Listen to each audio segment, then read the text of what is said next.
अब हम यहाँ पे समझते हैं एरे। एरे भी बहुत ही सिंपल सी चीजें समझने के लिए। एरे थ्योरेटिकल पर्सपेक्टिव से मैंने आपको बता दिया कि एरे क्या होते हैं। अब हम एरे को डिक्लेयर करते हैं और एरे को यूज करना समझते हैं। तो किस टाइप का एरे बनाया?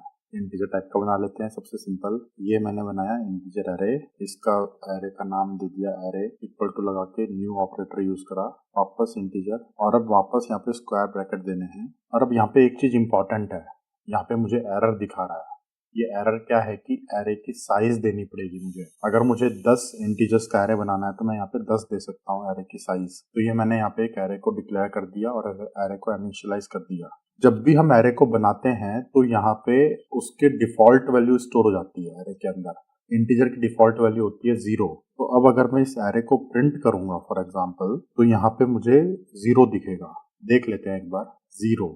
मैं कोई भी एरे के इंडेक्स को प्रिंट करूंगा तो मुझे 0 ही दिखेगा, क्योंकि पूरे एरे के अंदर इंटीजर की डिफॉल्ट वैल्यू स्टोर हो गई है जो है 0। यहाँ पे मैं ये जो यूज कर रहा हूँ ये है एरे का इंडेक्स। अभी बताता हूँ मैं आपको। जो हमारे एरे के इंडेक्स होते हैं वो 0 से स्टार्ट होते हैं, हमेशा 0 से स्टार्ट होता है। और जो एरे का इंडेक्स मैक्सिमम होता है वो होता है उसकी लेंथ -1। अगर एरे की लेंथ 10 है यहाँ पे तो -1 मतलब कि 9। तो मैक्सिमम इंडेक्स यहाँ पे 9 हो सकता है, क्योंकि एरे की साइज ही है 10। तो 0 से 9 मतलब कि 10 इंडेक्स हो गया हमारे पास। तो मैंने यहाँ पे क्या किया, 9th वाले इंडेक्स पे मैंने यहाँ पे 100 को इंसर्ट कर दिया। अब अगर मैं इसको प्रिंट करूंगा यहाँ पे, तो मुझे क्या प्रिंट होना चाहिए? मुझे यहाँ पे 100 प्रिंट होना चाहिए। 9th वाले इंडेक्स पे मैंने 100 असाइन करा है तो यहाँ पे 100 प्रिंट होना चाहिए। लेकिन उससे पहले 8th वाले इंडेक्स पे, 7th वाले इंडेक्स पे क्या होगा? अभी भी 0 ही होगा।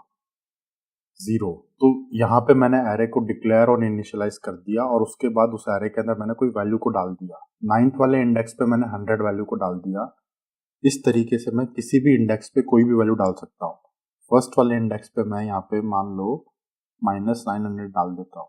अब अगर हम इस एरे को प्रिंट करेंगे तो क्या होगा, देख लेते हैं। फर्स्ट वाले इंडेक्स पे मुझे 900 आना चाहिए और वापस से 9th वाले इंडेक्स पे 100 आना चाहिए, और 7th वाले इंडेक्स पे एज यूजुअल 0 आना चाहिए। तो इस तरीके से हम एरे को डिक्लेयर कर देते हैं। एरे के इंडेक्स को यूज करके हम उसके अंदर कोई वैल्यू को डाल सकते हैं और वापस उन वैल्यूज को निकालने के लिए वापस से हम इंडेक्स को यूज कर सकते हैं यहाँ पे इस तरीके से। ये जो ब्रैकेट के अंदर नंबर्स हैं ये उसके इंडेक्स है। इंडेक्स हमेशा 0 से स्टार्ट होता है। चलो ठीक है। अब हम इंटीजर के अलावा किसी और टाइप का भी एरे बना सकते हैं, जैसे कि हम यहाँ पे स्ट्रिंग टाइप का एरे बना सकते हैं। वापस से मैं डिक्लेयर कर देता हूँ array1 equal to new string. इसकी लेंथ में दे देता हूँ 5। अब क्या होगा, अब मैं वापस से इसके किसी भी इंडेक्स पे स्ट्रिंग का कोई भी टाइप डाल सकता हूँ, जैसे कि रितेश। तो मैंने यहाँ पे क्या किया, 0 वाले इंडेक्स पे रितेश को डाल दिया। अब मैं अगर इसको वापस से प्रिंट करने जाऊंगा, देखते हैं एक बार क्या होगा।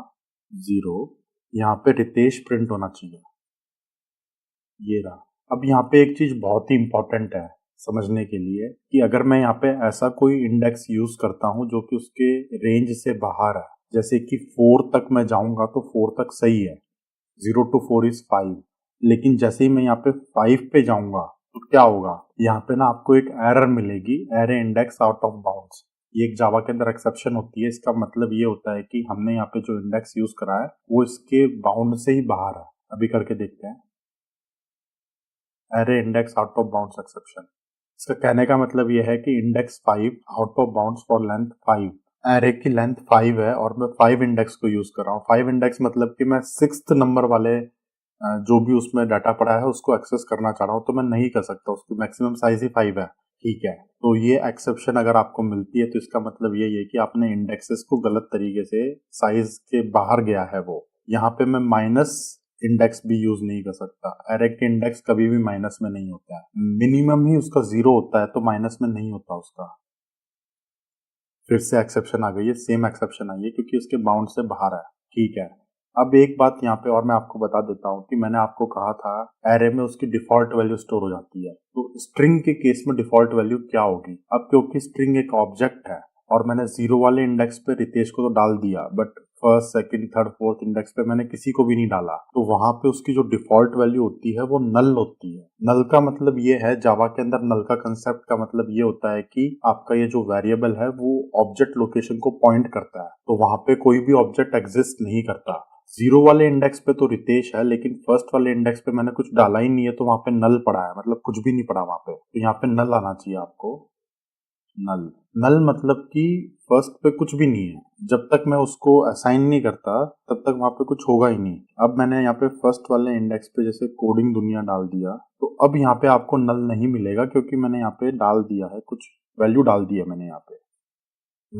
इस तरीके से तो ये है हमारे वन डायमेंशनल एरे, मतलब कि ये सिंगल डायमेंशन एरे है। इस तरीके से आपके पास मल्टी डायमेंशनल एरे भी होते हैं, एक बार उसको भी देख लेते हैं। मल्टी डायमेंशनल एरे को बनाने के लिए जितने डायमेंशन होंगे आप उतने ब्रैकेट्स को यूज करोगे। यहाँ पे 2 डायमेंशन को बना रहा हूँ तो 2 ब्रैकेट्स को यूज करोगे। यहाँ पे एरे का नाम इक्वल टू साइन लगा के न्यू इंट, ठीक है। अब अगेन यहाँ पे एरर आ रही है क्योंकि मैंने एरे की साइज नहीं दी है। तो यहाँ पे मल्टी डायमेंशनल एरे बनाने के टाइम पे हमें आउटर वाले एरे की साइज देना जरूरी होता है, इनर वाले एरे की साइज देना जरूरी नहीं है। तो आउटर वाले के एरे की साइज मैं 2 दे देता हूँ, इनर वाले की मैंने कोई भी साइज नहीं दी है। अब मैं क्या कर सकता हूँ, अब मैं array 0 equal to new int, क्योंकि ये मल्टी डायमेंशनल एरे है, मतलब कि एरे का भी एक एरे है, तो 0 वाले इंडेक्स पे मैं एक एरे को इंसर्ट कर सकता हूँ, वैल्यू को इंसर्ट नहीं कर सकता, एरे को कर सकता हूँ। तो यहाँ पे मैं क्या कर देता हूँ, न्यू इंट 5, ठीक है, कोई दिक्कत नहीं है। मतलब कि मैंने यहाँ पे 2 डायमेंशन का एरे बनाया और उसके 0 वाले इंडेक्स पे मैंने एक अलग से एरे बना दिया